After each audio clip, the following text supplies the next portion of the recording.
Real talk. Minsan sa buhay, hindi ka masasaktan dahil sa iyong mga kaaway.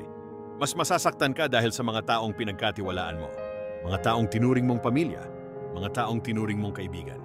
Mga taong tinulungan mo noong sila ang nangangailangan. Pero pagdating ng araw na ikaw naman ang may problema, bigla silang nawawala. Bigla silang tahimik. Bigla silang hindi makita. At mapapatanong ka, bakit? Pero alam mo ba, hindi lahat ng taong tinulungan mo ay magiging tapat sa iyo. Hindi lahat ng taong pinakitaan mo ng kabutihan ay susuklian ka ng kabutihan. At hindi lahat ng taong pinahalagahan mo ay pahahalagahan ka rin. Masakit man tanggapin, yan ang katotohanan ng buhay. Kaya huwag kang gumawa ng mabuti dahil may inaasahan kang kapalit. Gumawa ka ng mabuti dahil mabuti kang tao. Dahil kapag ang kabutihan mo ay nakabase sa kapalit, madali kang masasaktan. Pero kapag ang kabutihan mo ay galing sa puso, tahimik ka pa rin makakatulog kahit hindi ka masuklian. Tandaan mo, hindi mo kontrolado kung paano ka tratuhin ng ibang tao, pero kontrolado mo kung paano ka tutugon. Huwag mong hayaang baguhin ng pagkadismaya ang kabutihan ng iyong puso. Dahil sa huli, ang karakter mo ang magpapakilala sa iyo.